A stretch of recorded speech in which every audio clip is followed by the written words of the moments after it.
Hello, my name's Tom Brady, and welcome to Open a Bottle by the Oxford Wine Company, a short form version of the Oxford Wine and Spirit podcast. My guest today is a person most people in the UK rum scene will be very familiar with. Pete Holland is founder of thefloatingrumshack.com.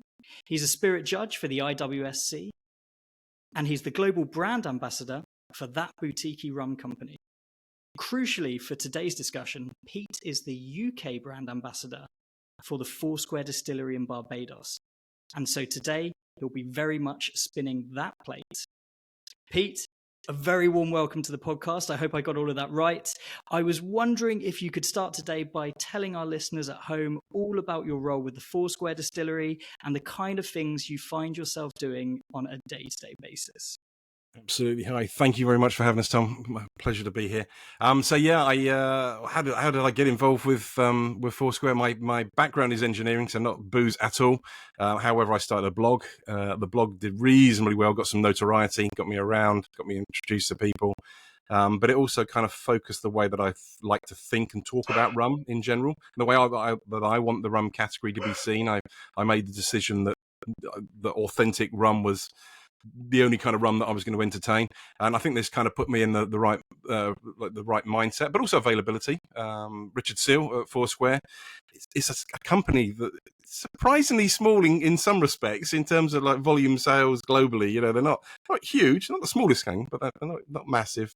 So to have a brand ambassador really is a little bit of a fancy expense in some respects. But Richard was keen to have somebody in the UK market.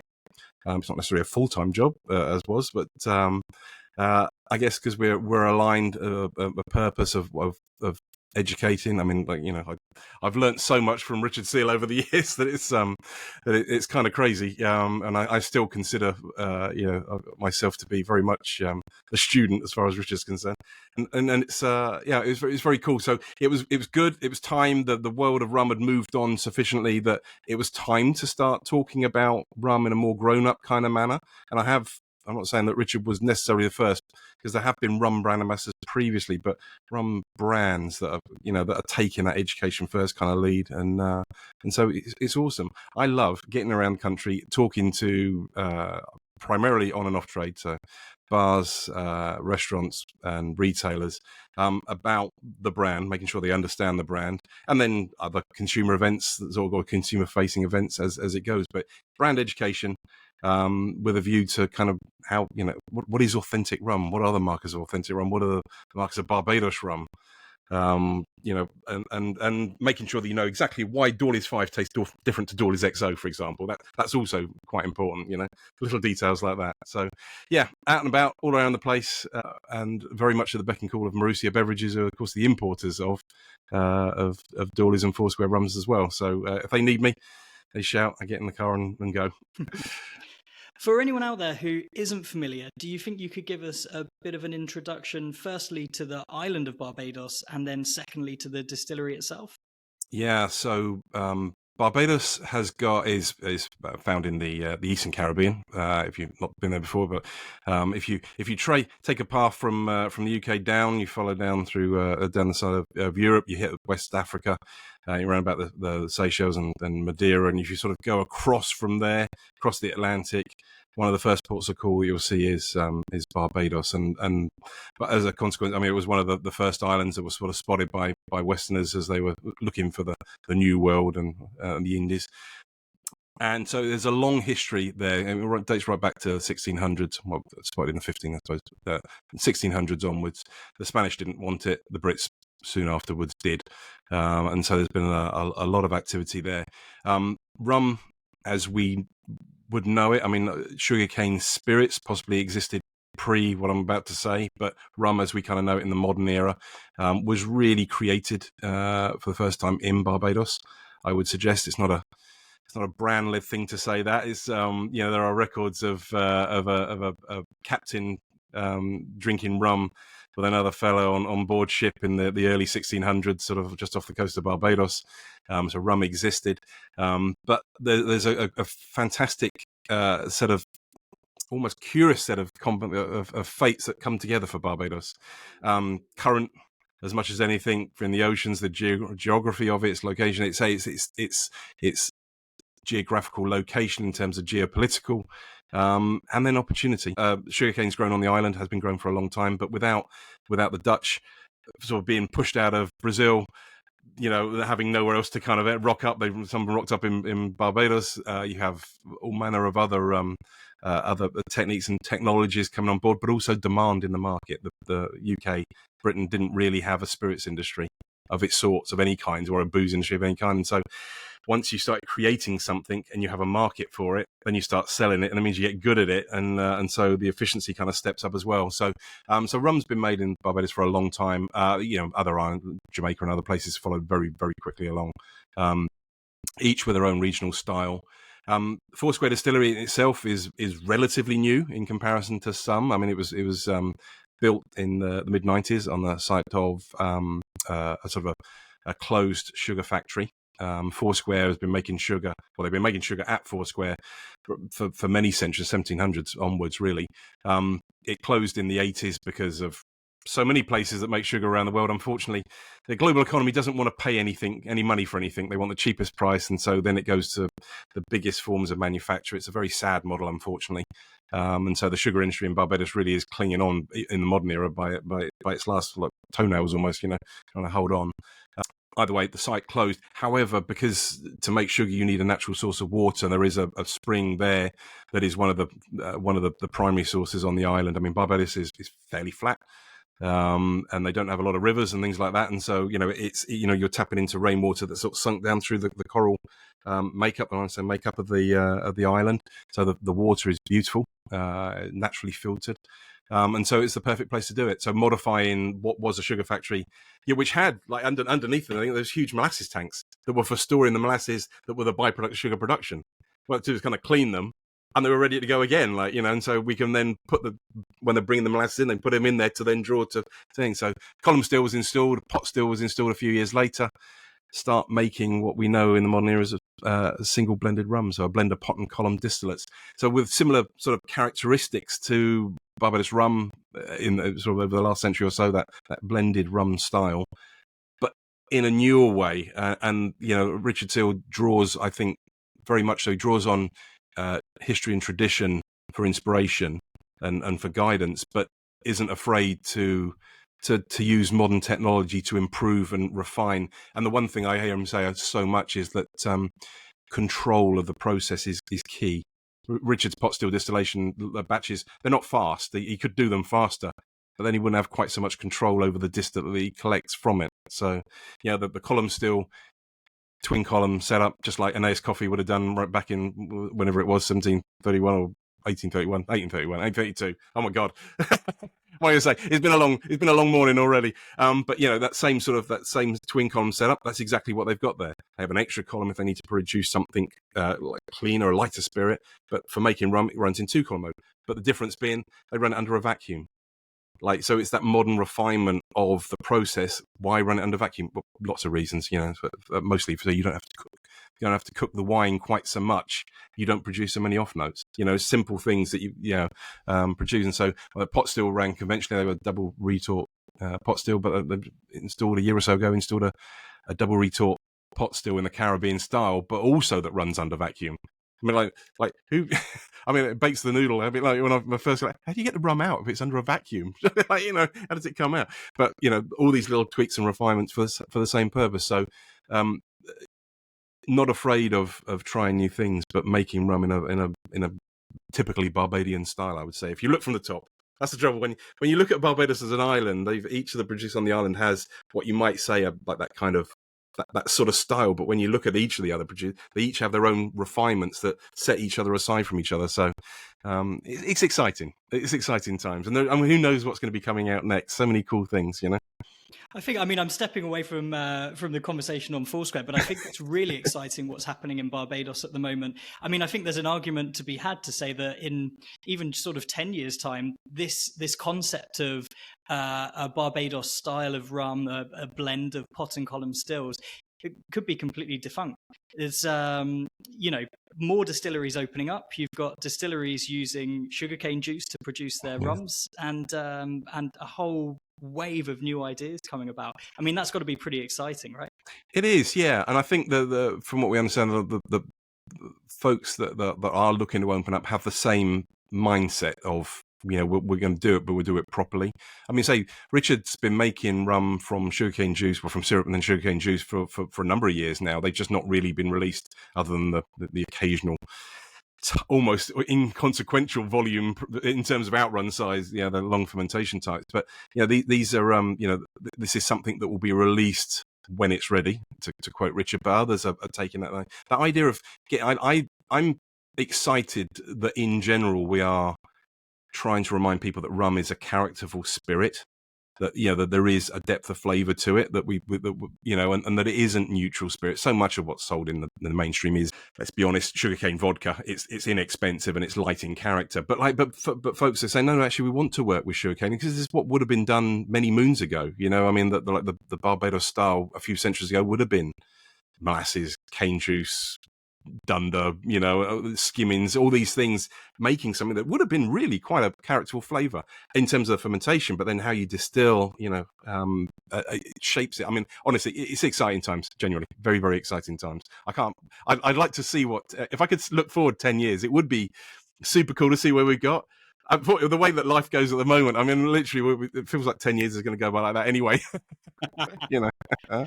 And of course, we can't talk about Foursquare without bringing up the subject of maturation, the plethora of different cask options that the distillery uses. Do you think you could give us a little bit of a breakdown into the philosophy behind this? And I'm hoping this might segue nicely into the ECS series. Absolutely. We've got so primarily, and I think this is the same with any spirits producer, is that the use of American oak, ex-bourbon cask, is absolutely the norm. It's very nice of the Americans to have a rule that says we can only use it for 3 years, and then you have to get the cask on. So that's very cool.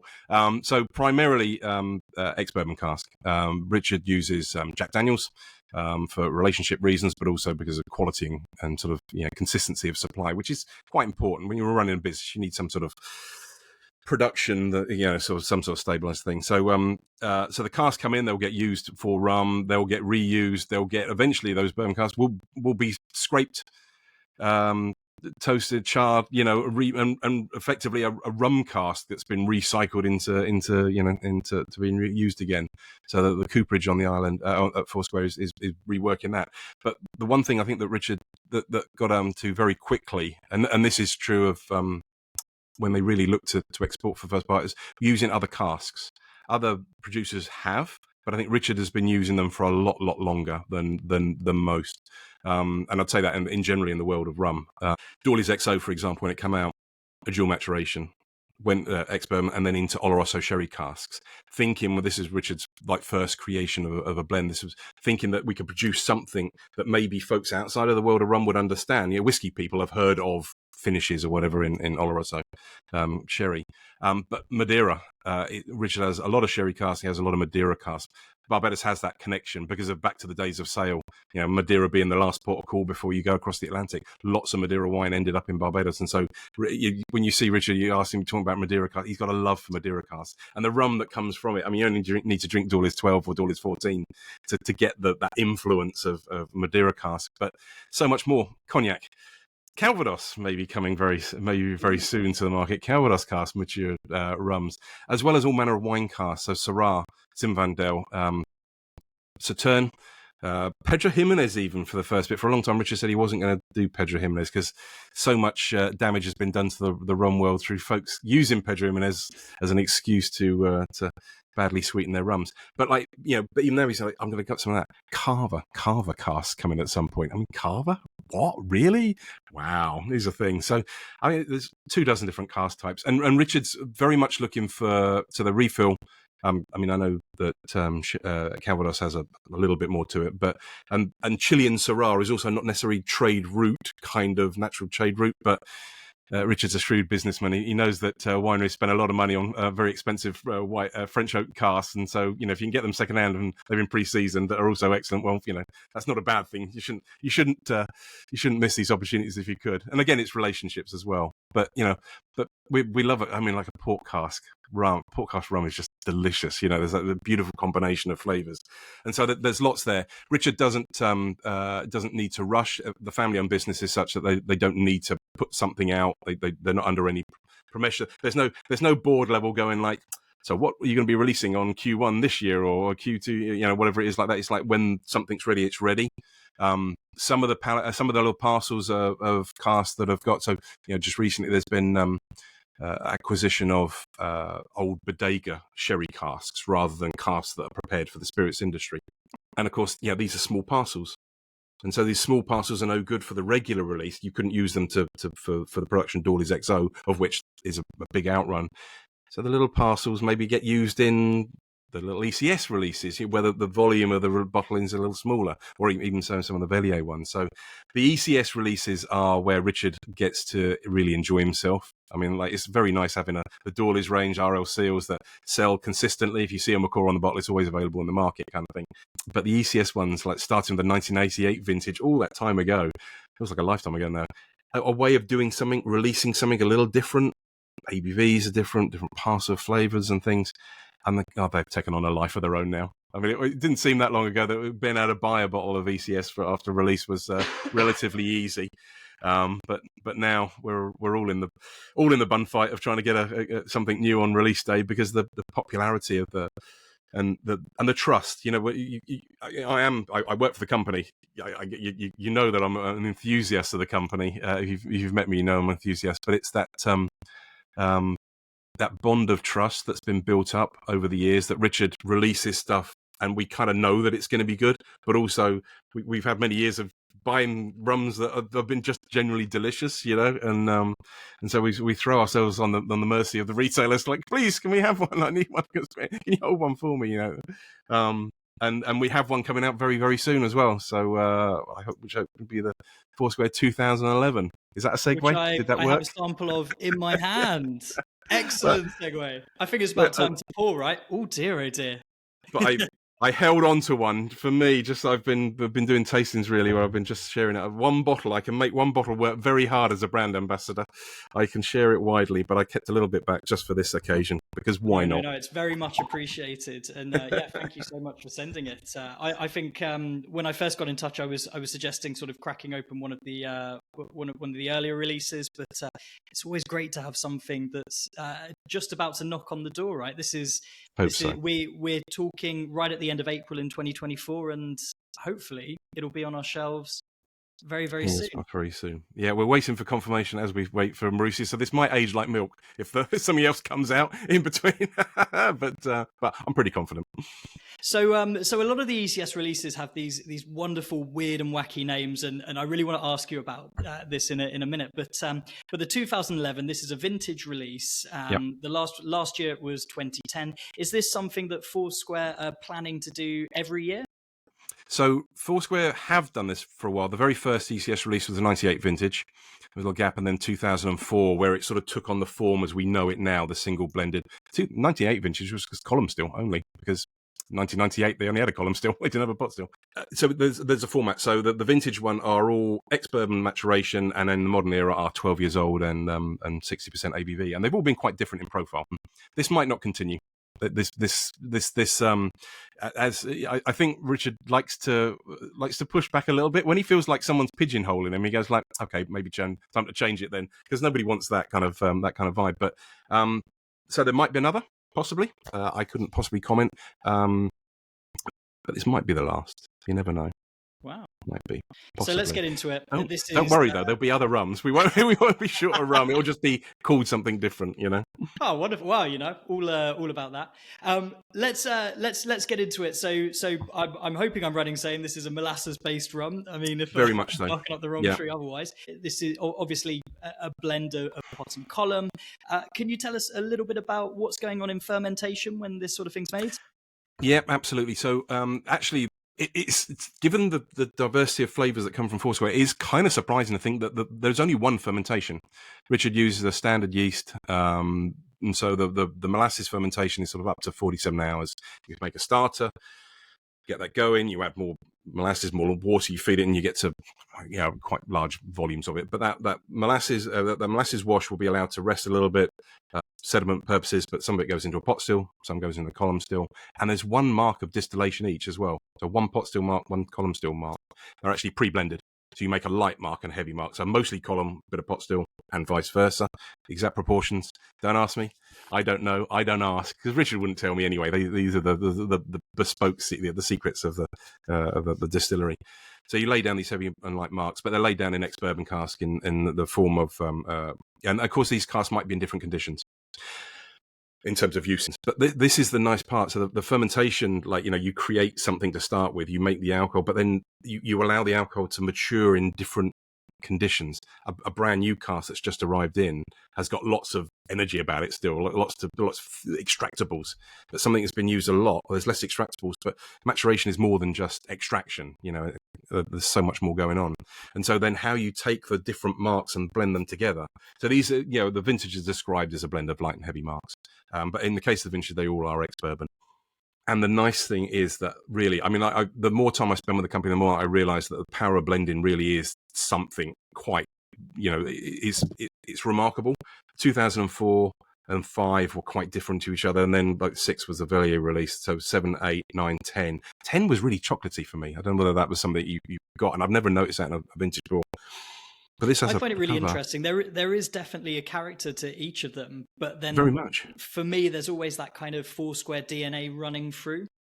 Yes, that's the point. You want to know that it's from, and it's that medium-bodied style. I would suggest there's that kind of, it's a nice weight to it, it's a nice age, but the as a producer, they've just been getting better at what they've been doing, and so when I was telling Richard about the 2008 release, I was like, wow, this is so much more. And he was like, yeah, of course. Well, we could only release that now because the rums have only got to that age to be allowed that now. They couldn't have done it a few years ago because they just didn't have the rum to do it. And it wasn't that 2004 or 5 was rubbish. Not by any means. It's just every year there seems to be more perfume, more far more nuance to it, far more perfume to it. I think just on the nose, there's a real finesse to this one here. There's absolutely a shredded orange, zesty kind of thing happening. A kind of a lemony note. I got that. I've never ever noticed. For a few years back, I was getting a kind of almost a eucalyptus note that I was finding in there. And I asked him, where does this come from? He goes, I don't know. Just generally it was it's just good maturation, but it's about capturing it. For me, this one is maybe not as much pot still. My personal opinion, I have no inside information on it. It's not such a weighted towards the heavier marks that maybe the 2005 certainly was, but that allows a lot more sort of perfume, more florality to it, and it's you keep dried fruits, but dates and raisins and kind of all that kind of thing. Yeah, but the way the orange runs through it, is you can't get past it. I kind of get the skin on Victoria plums, that kind of sort of tannin kind of tartness to it. You get that kind of there's all these sort of things in there. I absolutely love doing tasting notes. Foursquare don't do tasting notes.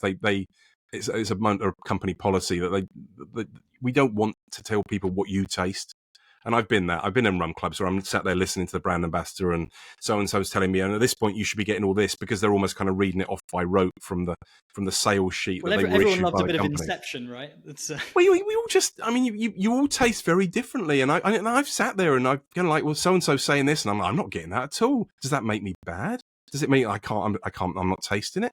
But but the more time you spend, it's a muscle in it tasting. The more time you practice, the more you try and look, and I have a little cheat sheet when I do my tasting notes. I sort of run down it. Oh, that's what I'm getting. And it helps me to. That's my process, But generally the rums are really better. Yeah, obviously stick some in your mouth. Go on, don't wait for me. Should we tell people what time of day it is that we're doing the tasting? Never. We shouldn't. Never. And I'm not using a spittoon either. It's just too tasty. It feels a shame, doesn't it? But also, to be fair, when you're tasting, you need to taste it all the way down to get the full experience. Absolutely. First thing that hits me there is you suddenly realise that this has been tropical aged for 12 years. There's no sort of woodiness, in my opinion, on the nose. But then when it hits that palate, the first thing I got was a real kind of squeaky grip around. Absolutely. And the second thing that I'm getting from that is you're saying this is 60%. Is that right? Yeah. Yeah. Yeah, 60%. it does not taste 60%. It really doesn't. It's really well balanced. There's no burn. It's not sharp, and it sort of allows the flavor to kind of wash over you. There's a bit of a nice kind of like bready, cakey sweetness. That zestiness is still there. Yeah, it's not We have bad. a little warmth. We have a little warmth on that. It's a spirit. If there was no at that ABV, if there was no indication of warmth, then you'd be worried about what might have been added to it. Like we don't, like Foursquare do not add sugar or flavorings or anything to it. A sweetened rum style is a thing. I get it. It's commercially what it is, but there's no reason to in this case. But the ECS releases, and I feel like I missed this. The ECS releases are for the spirits drinkers. That's why they were kind of created for, it's not just for the blender to have some fun with parcels of casks that are interesting. This is presented without chill filtration. So naturally, you're going to get some more of the fatty acids and esters and things that are on your palate. There's no caramel added to this. It is literally the lightest of filtrations, just enough to catch the splinters really from the cask. And when you've had a glass of this and you leave the glass, you'll see the little hint of sediment at the bottom of the glass is a little marker of the fact that it is so very light filtered. But you see what I mean? It's a little lighter, this one, on the palate than some of the other ones, but it's so much more. It's not that it's this is the nice part. We have this thing like, which one do you? It comes out on the forums. Which did you prefer?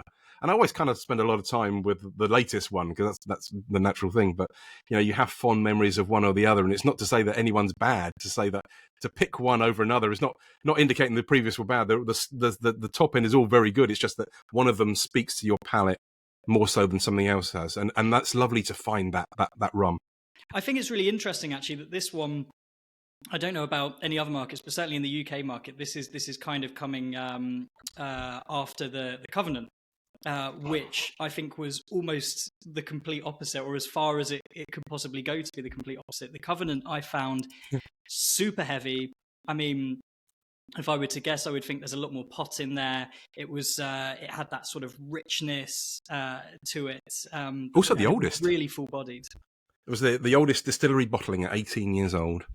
Well, there we go. There was a time, and that Richard made us laugh on a previous thing where he was talking about rum, that you don't have to go that many years ago when the world of rum, what was available was very. I mean, we have an embarrassment of richness now in terms of what's available on the market.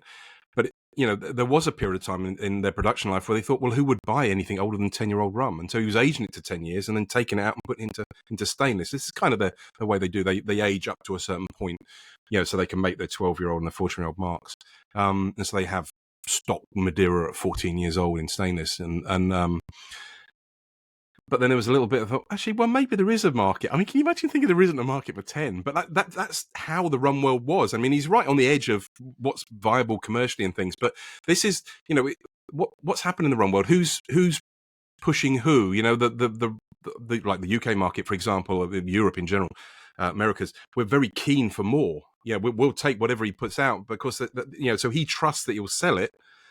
We would trust that we'll buy it, but on 18 years, so it was actually some of that 10-year-old was recast and put in for a further 8 years into cask, and so actually that kind of vatting together and then recasking and a slight reduction probably really helped. And Covenant is, like you say, Covenant is also all fully ex-bourbon in its maturation. Even though, all right, we've got 6 years difference in age and a couple of degrees difference, but they're very different rums, aren't they? In terms of the way they drink. And that's the love of blending. Honestly, I would absolutely love to spend some time at the distillery and spend time with the blending team. And I have spent a bit of time there, but not long enough to learn any of the secrets of blends and proportions and stuff like that. So don't ask because I don't know. So we've got some really funky names with some of these ECS releases. Whose job is it to come up with these names? So these are all entirely Richard. The vintages obviously speak for themselves. That was the year that the rum was distilled. There's been a few things just recently that have happened. The Barbados become like the world's newest republic when they so it's properly separated from Britain. And so a couple of names like sovereignty, so they become a sovereign state. So and then covenant. There's a covenant between the government and the people. So it's that kind of vibe. But plenipotensario, That's a great word, isn't it? I think you kind of find this word that's like, it's fabulous. I mean, that's a Velier release rather than ECS, but it was like, it's a fabulous word, in full power, second only to God. And of course, so Richard has got this, actually a batch of experimental column rum where they actually drew from a different plate just to see what it was like. Didn't like the taste of it. The two ways of dealing with rum that you're not sure you like distillation wise, as Richard says, is redistill it, or more likely stick it in cask until it gets better. And so of this long age batch of heavy column rum was then used because he thought Luca's going to like this one, kind of thing. But we Indelible is is that Zinfandel cask second Zinfandel cask release that makes us think back to the original Zinfandel cask.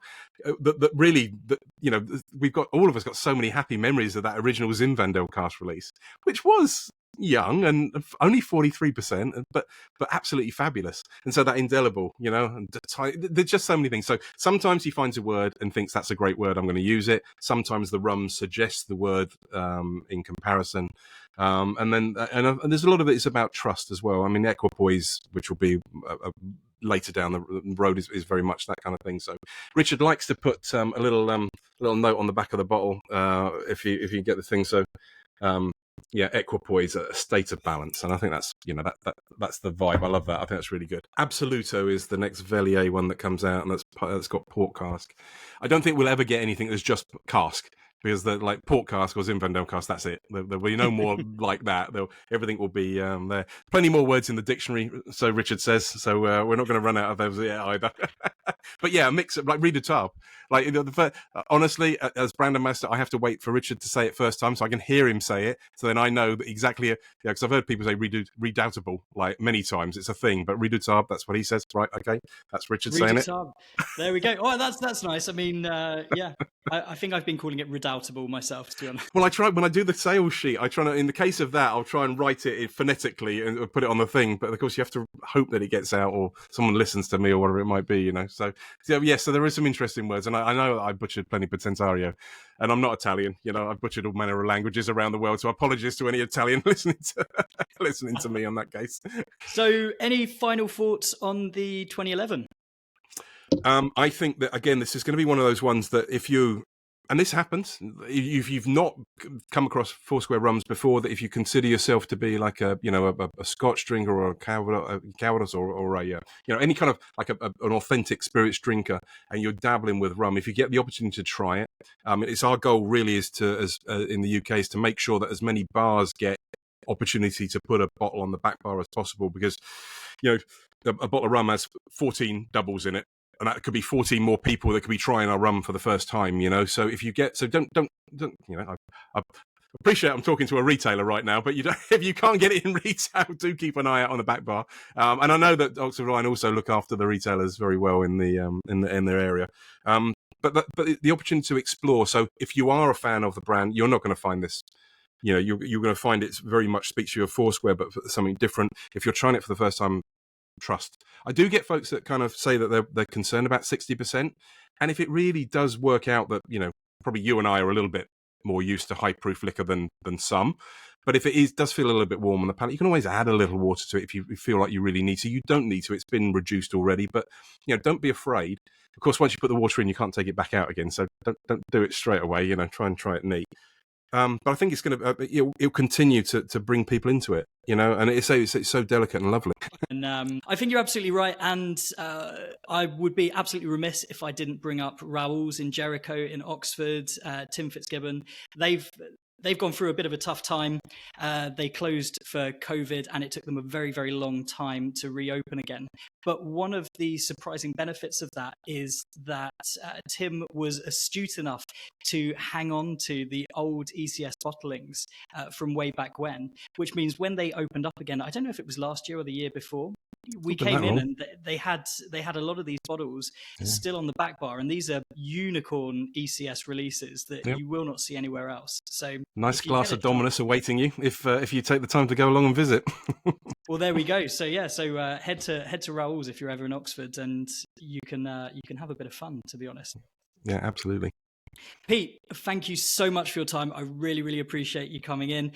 There's just a little bit of time for some shameless shout outs. Where can we find you on social media? Many Instagram channels, but you'll find me with a Foursquare focus on Dawleys.uk, Dawleys UK on Facebook, X, Twitter. Not that I actually know. You know what? I don't I don't tweet. I don't tweet anymore. Instagram and Facebook. It's that's just the way of it. And then the Floating Rum Shack for all other kind of wider rum related kind of activities. I would suggest. And I'm sure I'll be tagging you on everything on @WantTomDrank. So everybody better be following that one. There we go. Pete Holland, thank you so much. Have a good one. Thank you. Cheers. Bye-bye.